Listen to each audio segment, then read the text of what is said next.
Warning: the following podcast contains adult language and childish comedy. Listener discretion is advised.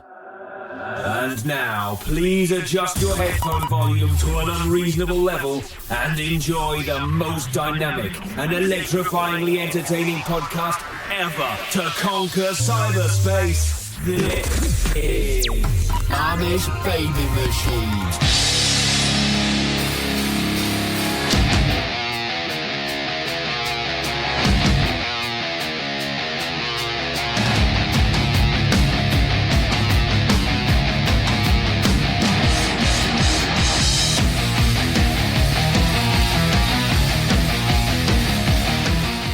Hello, friends, and welcome to the most powerful podcast ever created, the Amish Baby Machine Pop Culture Podcast, starring me, Dags. The Amish Baby Machine Pop Culture Podcast is powerful, and as always, well, not always, he wasn't here last week, the powerful Johnny Rage. In the flesh. I'm in a great mood, Dags. Why is that? I found stretchy jeans at Sam's Club. That's a lot of stretching. So what this allows me to do is maintain my. There's something about jumping up a waist size, which is just it's too traumatic for me to actually handle. Of course, you know most men just put their waist lower and lower, and then the belly just hangs over. You drop the fupa. So these are the best invention. I always told you the best invention in the world was a thong. I'm changing that now. The best invention is these stretchy jeans. I can roll with my I was just about on the brink of collapsing and saying, okay, I'll step up to 40s. Oh, yeah, 40s. Okay.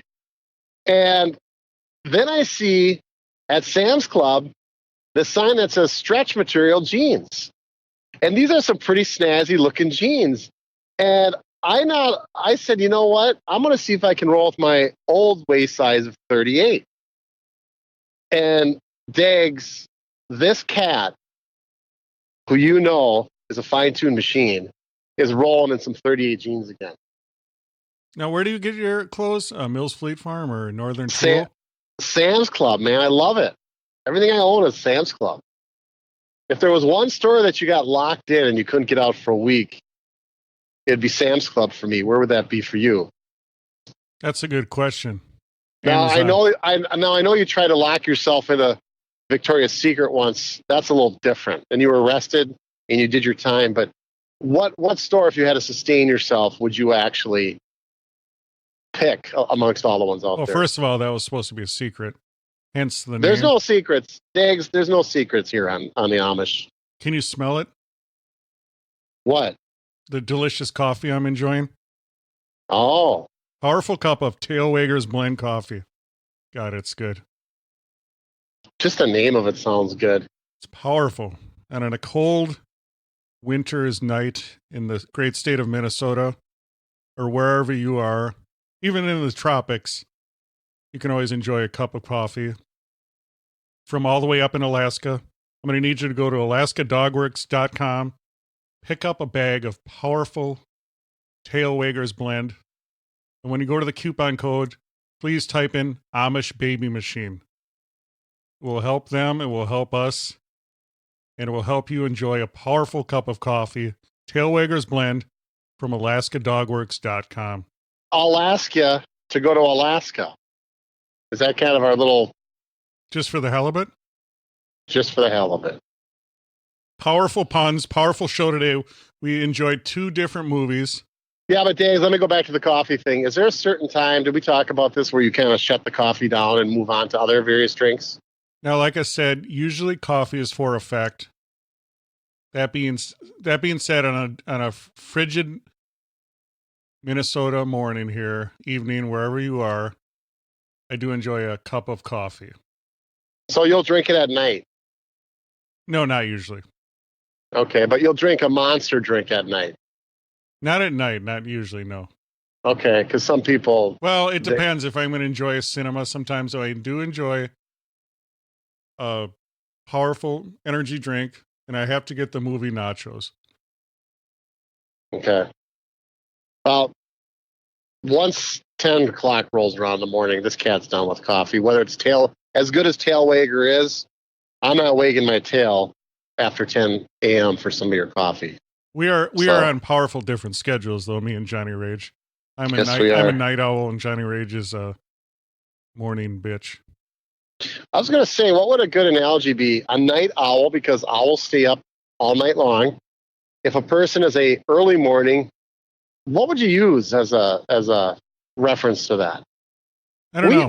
We people that get up in the morning don't get the cute nickname. It's always you night owls that get it. Yes, but you get the worm.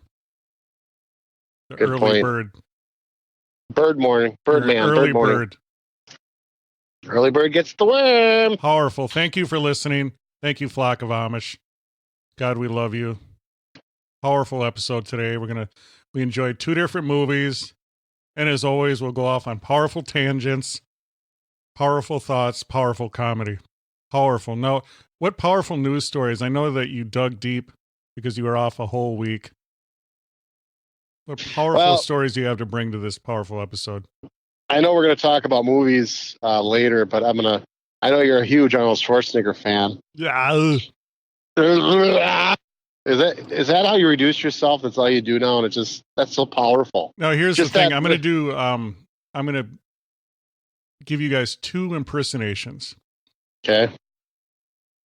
I'm going to give you one of Arnold on a train.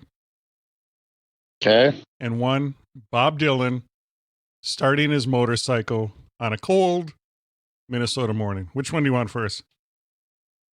Give me the cold motorcycle.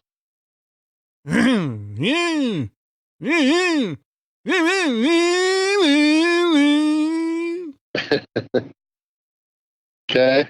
You ready for Arnold? Arnold on a train. Oh.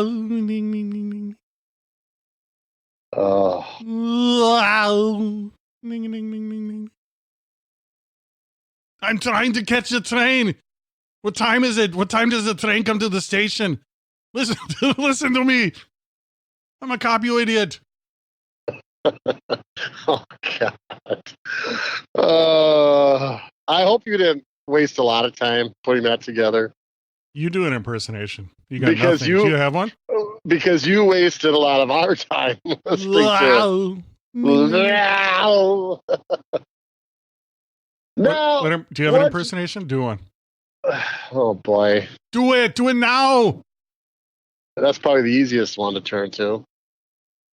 You put me on a spot here. Yes. I've got an impersonation of you. Do it now. Powerful. Powerful. I just did you. Now don't get mad, Daves, because that's supposed to be the biggest, the best form of flattery is impersonation. It is. It's powerful. Now, you were talking about impersonations. We watched Saturday Night Live, the cold opening. You enjoyed that with Elizabeth Warren. Yes, but we were talking about something else. I brought up Arnold Schwarzenegger, and I don't want to get too off the topic here. Well, this tailwagger Bland's got me all revved up. Okay. Well, my question was: are you following? We're always known for talking about movies, and I know you're a huge Arnold Schwarzenegger fan. But did you watch how the Terminator did at the box office, the latest version? Like I always said, they need to kill that off.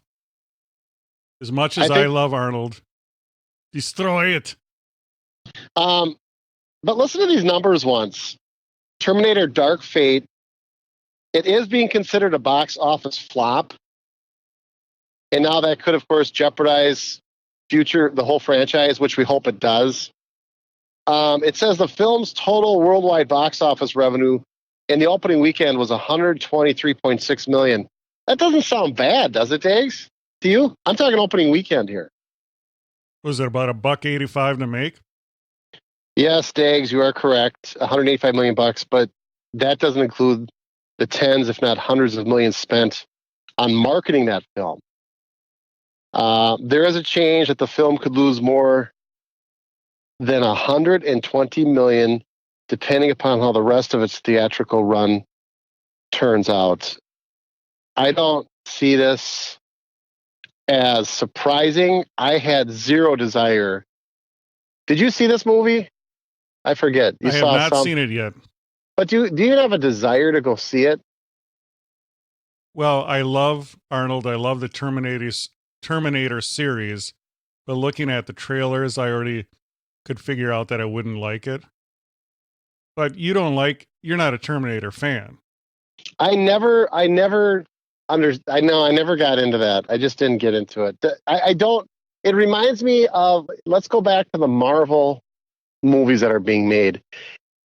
You have these epic battles which never end. Guys are getting the shit kicked out of them, thrown up against mountains and rocks, and they just never die. And that's Terminator was exactly the same thing. I mean, they would just take these guns and mortars and just blast them at each other, and nobody would ever die in the film. I'm going to agree with you that you reach a point where it's ridiculous. Like, they make it look cool with the gun porn where they're just blasting him right in the face, but then he just Grows back. You're right. Just grows back and nothing happens. You're absolutely right. And they can always bring it back and they can always go back in time. But the first two Terminators, I like those. And then that was it. Yeah. So I think this will probably put it to bed, though, as it should be. I mean, there's not much new substance there. So it doesn't shock me that it didn't do that well. And let's face it, the moviegoers of today, Arnold Schwarzenegger is even a big name. Well, does he have his draw? I mean, he does for you because you're old. But are kids going to go? When I say kids, and you're old and you watched a kids movie you're going to review shortly.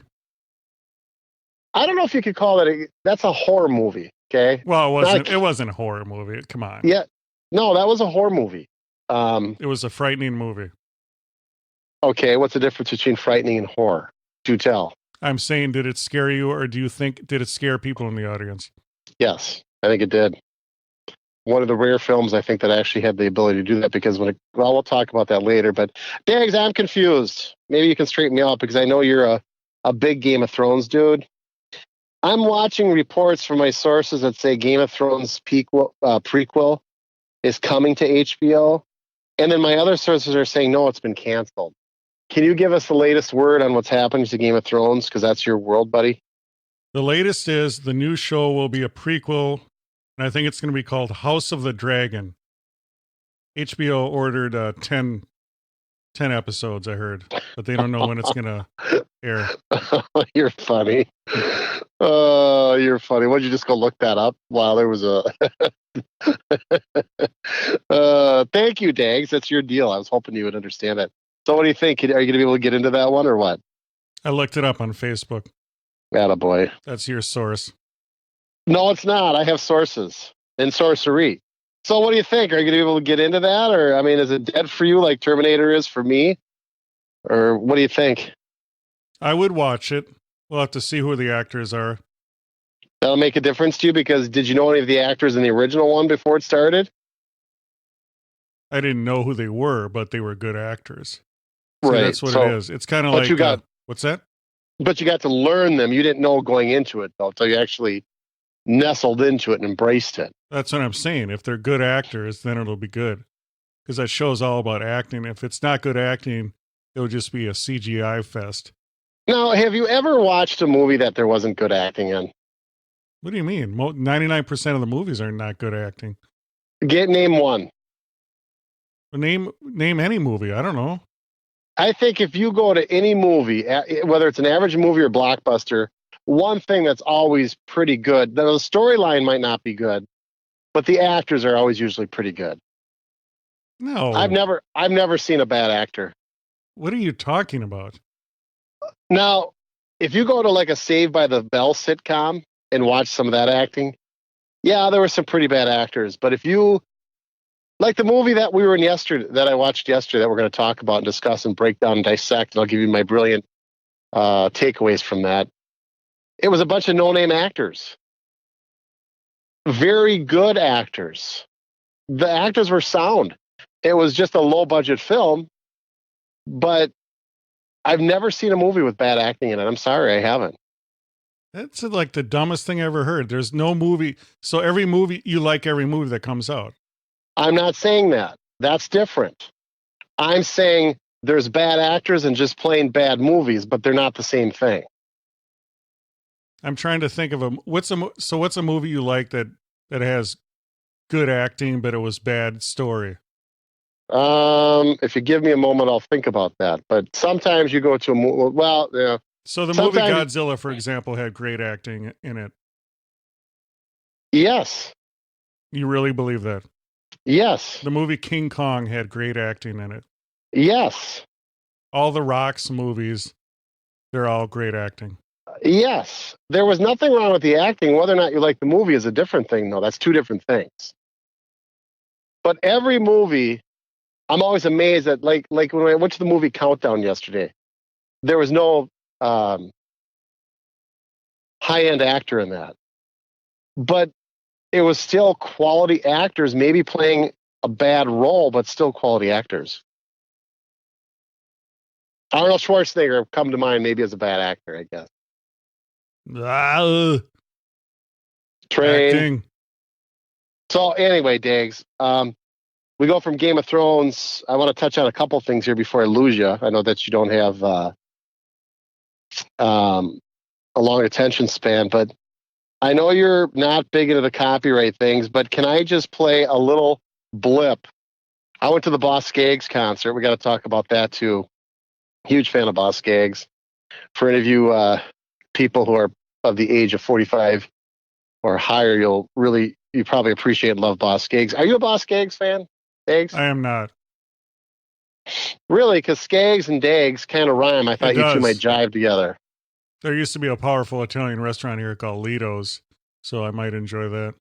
I should call you Boss Dags from this point forward. Powerful. Anyway, I know you're big into the copyright thing, but can I just run a little snippet of what it sounded like on our on our podcast here? I won't play it. You can play it, but it'll be edited out. Why don't you reenact it for us? Here we go.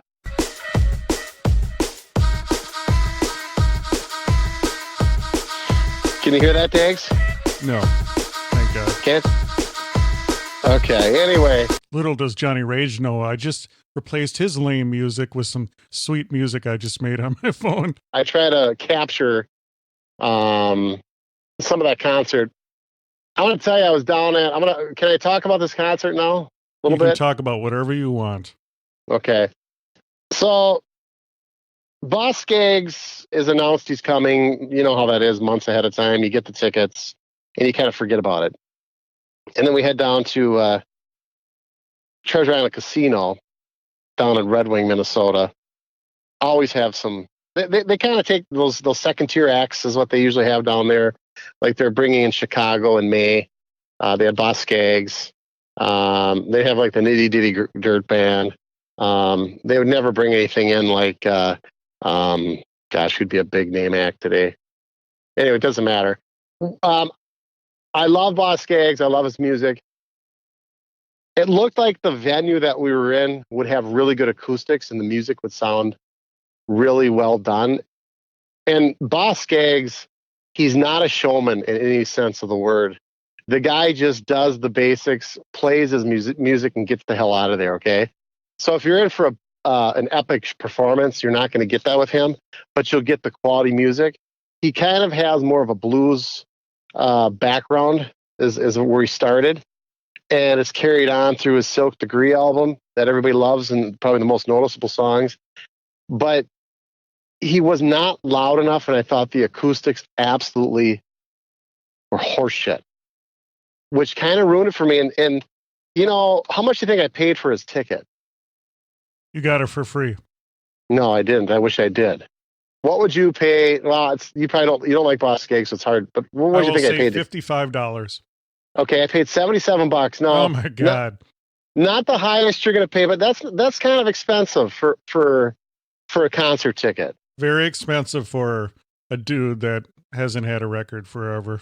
No, he does. He's got a bunch of new stuff, and he actually played it. But it borders more on his blues background, and I'm not a fan of that aspect of his career. I like more of his yacht rock stuff that he does. But he did try to introduce his new stuff, of course, because he's trying to prolong his career. and he was selling the records and stuff like that. But again, the venue itself, I didn't think supported. I don't think it would support any music. Here's a question I have for you, Dave, because you have all the wisdom in the world. When a band comes into town, like Boss Skaggs, is that his sound system, or would that be supplied by the venue? That is a great question. Usually, you know, they used to have the stacks of amplifiers up to the ceiling back in the old day. And now, if I had to guess, he has a limited budget, so he probably comes in and brings his own shit in, but a lot of it might go through the house. I'd have to see the setup there. Mm-hmm. Let me ask you this: did he get better as the night went on? Because no matter how much setup they do it's always the first couple songs they have the vocals are shitty or something's shitty, and then they finally get it fine-tuned. No, I just thought the quality of the vocals and was shitty from the minute it started till the end.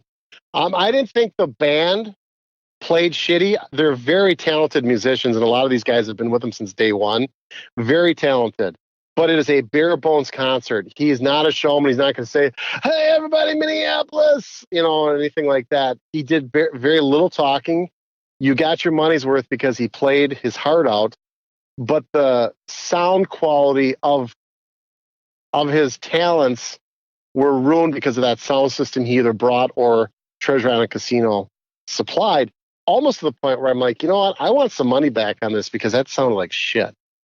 So well, I think you're right about the acoustics. That might have been huge. The room was not designed for music. They didn't have like acoustic panels up there. But yes, they did. This is an event center which was designed for multiple purposes. Well, there you go. Multiple. Was it designed for a nice sound stage for music, or was it, you know what I'm saying? If they make everything just a little bit good for everything, like what I'm trying to say is like a good music venue is designed for the sound. You know, they always talk about you drop a pin and you can hear it anywhere, opposed to just some boxy room that has a stage when you on go, it. But you go to these arenas like the local one here is XL or even US Bank, where they've hosted many concerts and they're not built for concerts. No, some are horrible. Like they're built for hockey. They're built for basketball. But they bring, I think those musicians, because those are usually the higher end ones, bring in their own acoustics, and they really can fine tune. Well, they can make up with it with raw power too, you know, to fill up that area. I mean, assuming that place there, how many people did it hold? It was about 5,000. Okay. So I saw Gordon Lightfoot at a small theater, and it was horrible. And everyone was yelling, and it's funny for Gordon Lightfoot to turn it up louder. So I've been in a situation like that. You know, they talk about Carnegie Hall or these places that are really set up nice for music. But that would piss me off too if you're dropping 77 bones on a concert that doesn't sound good. Yeah, I was a little disappointed because I absolutely love his music. And when you're at a concert, another thing I was shocked about too, nobody was getting up and dancing. Not that Boss Skaggs is like dance music, but yet it's quality music that moves you to get up and at least do a little jig. And very few people were doing that. And I think a lot of the reason was because it just sounded so muffled. So I was a little disappointed because Boss Skaggs, my gosh, talk about childhood memories. Just a flood of memories as I'm listening to his tunes. I will listen to Boss Skaggs by myself, not at Treasure Island Casino because I don't have money to buy out the concert hall, but at my house, and just play his songs over and over and over. Now that's part of the problem too, because when you're listening on your headsets by yourself, you're comparing that to Treasure Island. Well, it's not going to extrapolate to the same thing. But anyway, I wish it would have been louder. So that's my review of the Boss Skaggs concert. It would be interesting if anybody else wanted to weigh in on that, if anybody else went to it or not. So we do have a lot of old people listening. What was the average age of the attendees there? Tenders, yeah, chicken tenders. It was definitely 45 to 65 crowd, no doubt. Because let's face it, Boss Skaggs was hot back in 70s. 65 to 75. No, probably a little bit later than that.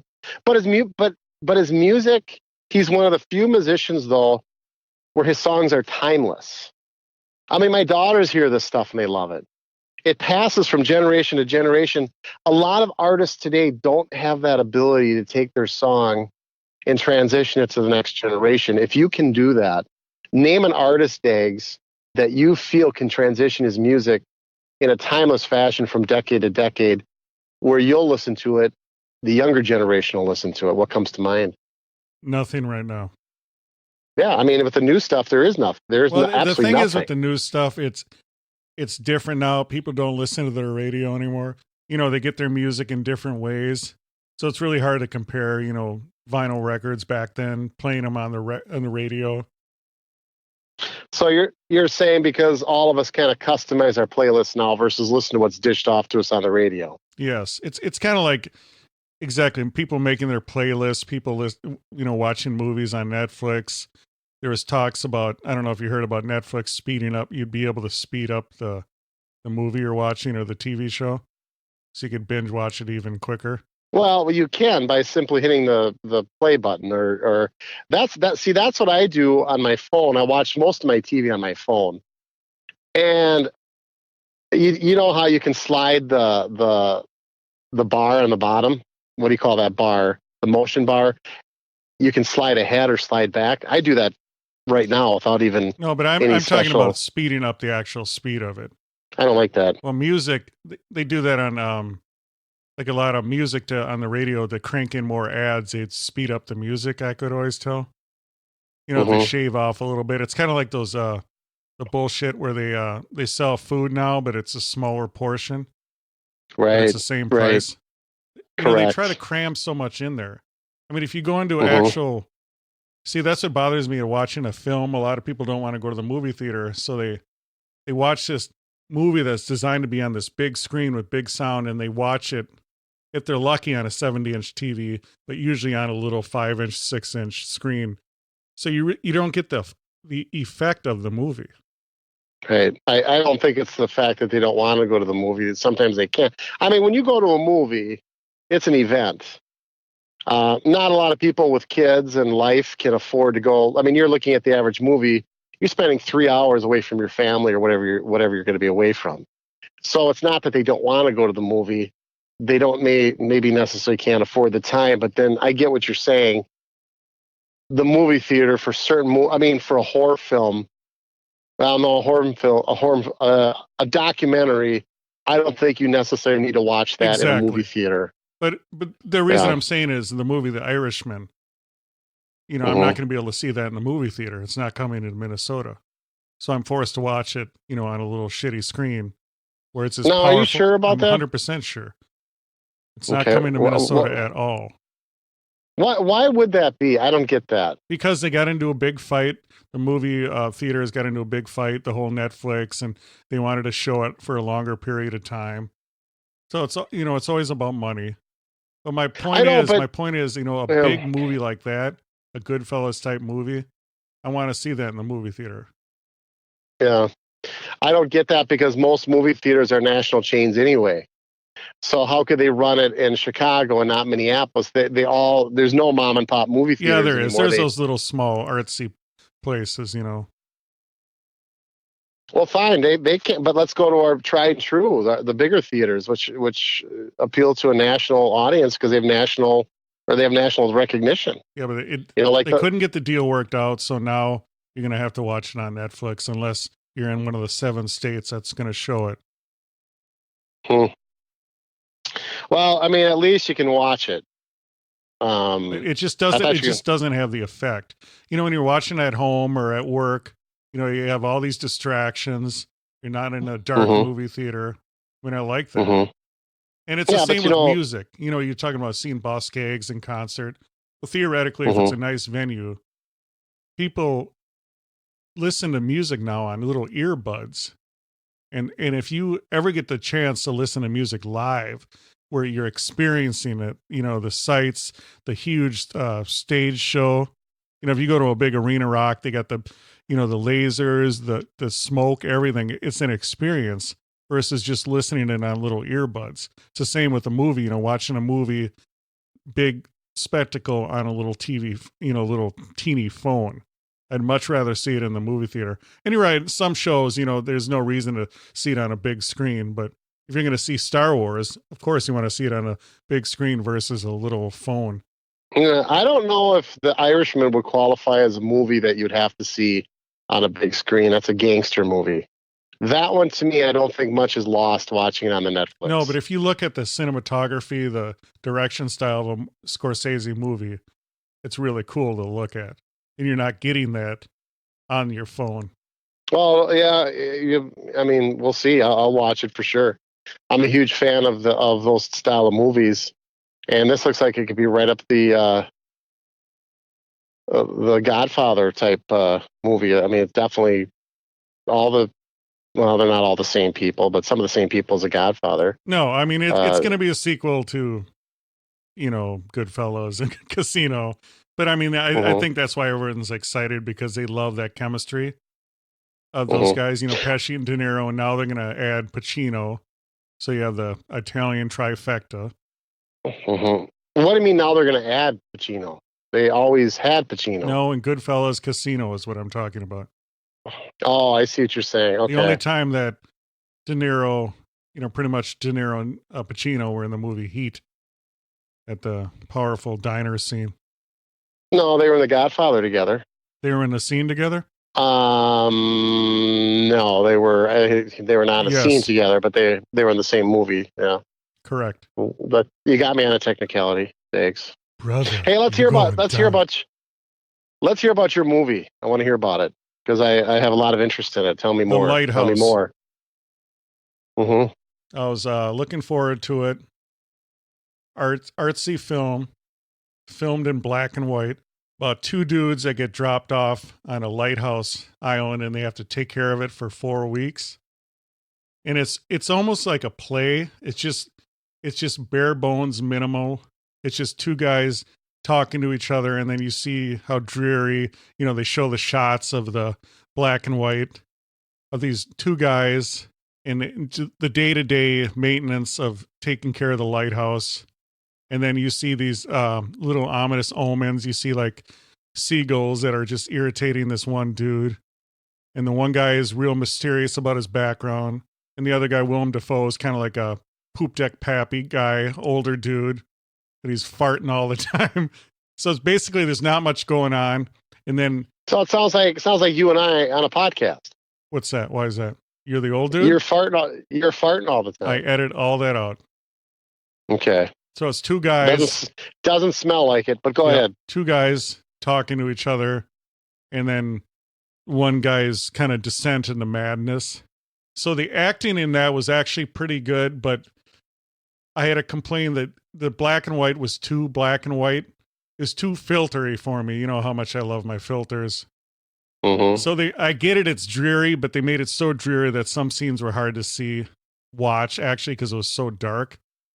And it was the aspect ratio. Normally it's at 16:9. It's at widescreen. This they had it narrowed down to like 4:3. It was just a small little square. Do you like that? No. Yeah, because that goes against your thought of going to the big screen and everything else. Yeah. So the movie in theory was cool. You get two guys, and I like the lore of the ocean and sailors and all that. They had that with the mermaids. They had allusions to that. Sea monsters. It went off in a weird direction. I'm trying not to give anything away, but they had stuff going on. And, some people might like it. There's no way you could sit through it because it was just a long, boring movie. How long was it? That's a good question. I didn't even see. Normally I look at the time. I can look it up. Because, you talk about The Irishman, I think that's going to be a 3-hour movie, isn't it? It is. It's going to be an epic. They always are. It's going to be about 3 hours. Yeah. But this one, in theory, was cool, because you wonder what it'd be like to be, trapped, cooped up in a lighthouse for a month. I've never once cared or wondered about that, Diggs. You must be really missing something in your life. But I wonder. See, that's what's cool about me. I wonder. You don't think about things. You don't think about life. You're very simple. You're very basic. At one point in your life, you said, Geez, I wonder what it'd be like to be cooped up in a lighthouse. You thought that? Don't you ever think about things? We talk about survival, man against nature. So let me ask you this: It's a survival movie. The two guys prior to coming in did not know each other. Correct.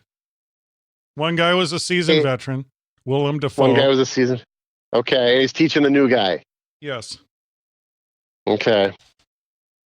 But I like the concept, but they went in weird directions. Trying not to give stuff away because normally I do. Mm-hmm. But I did not like the movie. You know, it's interesting though. You take a look. You said there's just two actors in this movie. That really, you'd have to dig deep as an actor to be able to pull that off because that's a lot of screen time, and you can't hide your acting ability if you're the only one in it. Especially if you say there's only two in this movie. How many movies has there been just one person? How many actors could pull off doing an entire 2-hour movie by themselves? Not many. What's one movie where it was just one guy? Tom Hanks in Castaway. Oh, there was more than one person in that movie. Well, the bulk of it is him obviously stranded on that island. So, yes, you have the beginning where it was set up. You have the end where it was set up. But the bulk of that movie was him acting without a supporting cast. No, I get that. But that's why this was kind of, this is like, it reminded me of a play. It was just two guys. Typically they're at the dinner table and then they showed the dreary tasks they had to do cleaning the lighthouse. Mm-hmm. So was it scary? Was it frightening? What was it exactly? It was dread. It was a sense of dread. Oh, that's the worst kind, a sense of dread. And it was constant things going on, like the foghorn was going on all the time. You know, it was dreary, rainy. Willem Dafoe, the head guy, was just a dick. Just making this young guy do all this shit, you know, clean up, do this, you clean that wrong. And then it got into this whole homoerotic thing where between the two, and there's lots of scenes of self-pleasuring, and then it got really weird, and then it got into the whole weird light thing. Like, did you see Pulp Fiction? Mm-hmm. Do you remember in What's in the Suitcase, you know, the glowing? Or Raiders of the Lost Ark, you know, the Ark of the Covenant glows. And Repo Man, they had the glowing. They had that too, this, you don't know what this powerful glowing force is. So they had, they were alluding to a lot of stuff, a lot of mythology, Greek mythology. In concept, the movie was cool. It could have been cool, but they went off too much on weird stuff. I would have trimmed out a lot of the weird, dreamy stuff. But it was actually, it was an art film. So that part I did enjoy because it was nothing like the Avengers, you know. Right, completely different from that. As you're talking, I'm thinking about that film with, what was her name? Andrea. She was the brunette gal. She was always loved by most teenagers because she was stacked pretty well. Barbeau. And she was, Andrea Barbeau. Wasn't she in a movie called The Fog? And she lived in a lighthouse or something like that. The Fog, great movie. Yeah, I'm thinking of that as you're telling us about your current movie. It's taking me back. Also, The Shining. There's a lot of that too. You know, when Jack Nicholson's trapped, and the descent of madness, and the supernatural element. But why would there be madness for only a 4-week time frame, though? Well, I don't want to give away too much. All right. So give us one thing you can give away is give us your rating. But what do you give it at for Buggy Wheel wise? You know, I kind of when I first saw it, I'm like, God, this sucks. Then I kind of think about it, and I mellowed a little bit. I will say 2 out of 5. But there's people raving about it, and to be fair, the acting is really good. It's just the way you're talking about this. Why only a 2 out of 5? Because there's a lot of stuff that I didn't like. They added. If they would have trimmed it down, I'm still, because a movie's, you know, I appreciate the art, but it's got to be watchable to me. Well, I appreciate you, but you have to be watchable and listenable too. Yes. Okay. Most powerful podcast ever created. thanks guys for listening. We really appreciate everyone that listens to this powerful podcast. Don't forget to check out our merch, AmishBabyMachine.com. Powerful t-shirts, mugs, stickers, hoodies. Now that it's cold, check out our hoodies. Make sure you follow us on Instagram. Make sure you like our Facebook page. Make sure you follow us on Twitter at AmishBMachine. I'm on there 24/7 creating powerful tweets. We're on YouTube. Make sure you follow our YouTube channel. And wherever you listen to the podcast, please leave a review. A 5-star review is the best. 5-star rating. It will unlock the secrets to the universe. Please do that. Also, Patreon. Patreon.com is another great way to support this powerful podcast. Links on AmishBabyMachine.com. Now, Johnny Rage, tell us about the powerful movie you enjoyed. Now, you ridicule me for some of the selections that I have, but I like to be entertained, and I love horror film. I did get burnt out on them after a while.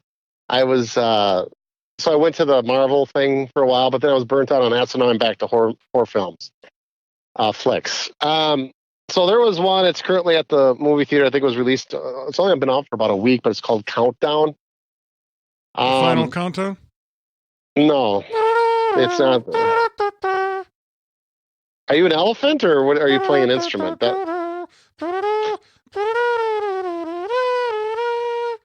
We can make money. You'd be like my trained elephant. You'd be like my trained elephant Yes. that could play the Final Countdown.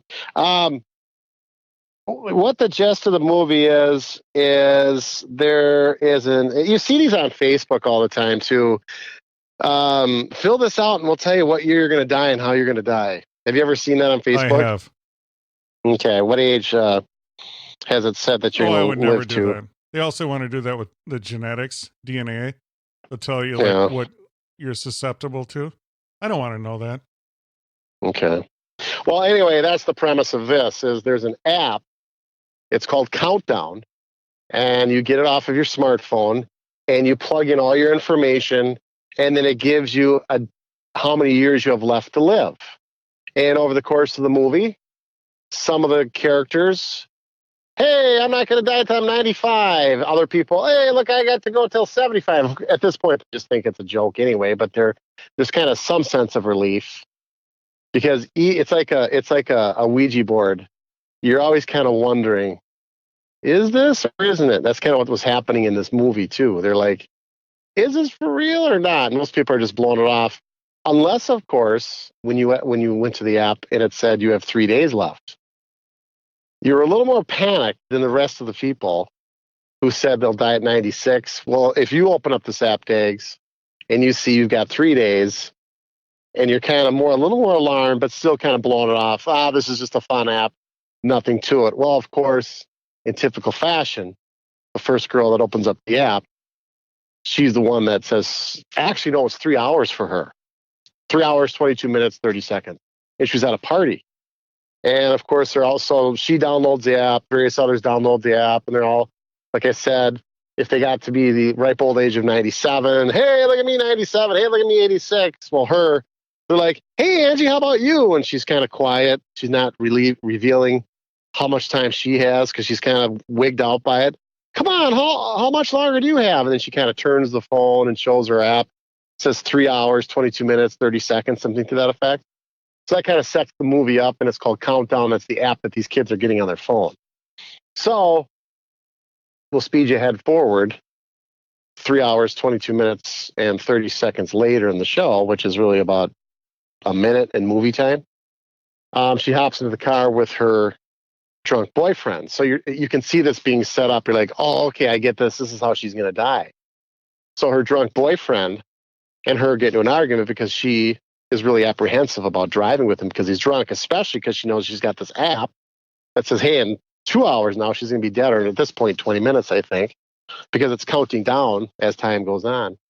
So she's really pissed off at her boyfriend and says, hey, I am not driving with you. You're drunk. He's typical male bravado. Come on, man. I drive really good when I'm drunk. And she's like, no, I'm not going to do this. I'm going to walk home. Well, you think chivalry is not lost and he'll actually go out and get her. Well, he doesn't. He basically says, F you. And he drives home drunk. he actually ends up getting into an accident. Well, when he gets into an accident, he looks over to his right, and a tree pierced through the windshield and right through the passenger seat. So she would have been in the vehicle. She would have been killed. Is this too much information, Diggs? No, it's powerful. Okay, so here's the thing with the movie reviews. Mm-hmm. I'm just trying to set this up. I just want to set this up. Yeah. I mean, I'm giving a lot of information, but you need this to understand, but then I'm going to cut you off. It's kind of like a heroin dealer. I'm going to give you enough to make you want to go see this. So this tree pierces through the passenger seat. So he's looking over like, holy fuck, she was right. And that app she has, if she would have been in the car with me, she would have been killed. Well, she walks home. And when she got out of the car, the minute she got out of the car, there's this freaky buzzing noise that goes off from her phone that says, user agreement broken. Meaning she didn't stay in the vehicle like she was supposed to. Whoa, terms of service. Yes. Terms of contract broken or user agreement broken. So she's like, what the fuck is that? Well, she's getting wigged out by this, and she goes into her house. She thinks somebody's following her, and there actually is a guy following her, that typical scene where you think this guy is going to bear down on her. But then at the last minute, he turns, jumps on his motorcycle, and leaves, and she's like, oh, thank goodness. But then she walks into her house, and this is where I'm just going to tell you what happens a little bit, and then I'm going to shut up. But if you remember the movie Ghost, when somebody would die, there was either bright lights, and it gave you a really good feeling, they were lifted up to heaven. But when there were some individuals that weren't so good, they'd have these creepy little black shadowy figures come get you. Do you remember that in the movie Ghost? The demons. That's what came after her because of the fact she broke her terms of use contract with the Countdown app. And Dags, that's all I'm going to say. I was pleasantly surprised with this film. You ridiculed me for wanting to go. You said it was nothing more than a teenage movie. I disagree. Rotten Tomatoes did not give it great ratings. I would really encourage people to go see this film. I think it was a great flick. What I liked about it, we always talk about the element of the monster, the demon. How often do you show it? If you show too much of it, it kind of has a tendency to lose the frightening ability. They did a really good job of not showing it where it really creeps you out in certain instances of the movie. So I'm giving Countdown high marks. I think it was refreshing. It was a horror movie concept that has been done, slightly bits and pieces of it, but enough of it was new enough to keep it fresh. And I really enjoyed it. So Countdown, I'm going to give it a 4 out of 5 buggy wheels. Did it have a sense of humor? Like, yes, it did. Yes. So did it remind you of the other ones? Happy Death Day, Final Destination? A little bit, yes, a little bit. There was they had to go to a priest, of course, for they were trying to do an exorcism or find out about these demons, and the priest portrays some funny scenes in there with him. They did have a little bit of humor in there, correct? So powerful review. Once again, was it 4 out of 5 buggy wheels? I gave it 4 out of 5 buggy wheels. I do hope, Diggs, I didn't listen last time when you and Mr. Dan, was that Lieutenant Dan, who you did the podcast with last week? I shut it off during the Joker because I think I'm the last person in the world. I still want to go see that, and I do want to review that with you, my version, hopefully the next time we podcast together, even though I know it's been out for a couple weeks already. With you. Let's go. Let's plan on seeing it. Joker. Okay, maybe soon. So, yes, so we saw 2 different types of films. We saw artsy-fartsy, black and white film, which the acting was good, but there was too much weird stuff in there I would have cut out. But I get it. That's the whole point. The sense of dread that you're trapped in a little lighthouse.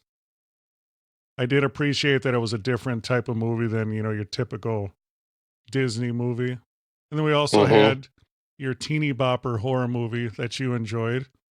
Countdown. Yes, Countdown. Powerful episode today. Powerful impersonations. You do the De Niro. Do the De Niro. Can you do it? I can only do it with my face. Yes. You have to look at me. Where he's got the frown. He's got a cigarette. Yeah, and the cigarettes in the mouth. Yeah. Brother, You're going down. That was my Pacino from Heat. Very good. Whoa. Very good. Boy, you're talented. You're. Pacino, you just had to go. That sounds like, I don't know, Schwarzenegger screwing Pacino. It morphs. Then it morphs into that. Powerful episode. We want to thank everyone that listens. God bless you all. Johnny Rage blesses you all. And God bless the USA. Yes. And until next time, you've just enjoyed the Amish Baby Machine Pop Culture Podcast. Thank you for listening to the Amish Baby Machine Pop Culture Podcast. It is available on Apple Podcasts, Spotify, Stitcher, and everywhere else fine podcasts are found. Please support our podcast through Patreon and shop our merch at AmishBabyMachine.com. Follow us on Twitter, Instagram, Facebook, and YouTube. This has been an Amish Baby Machine production.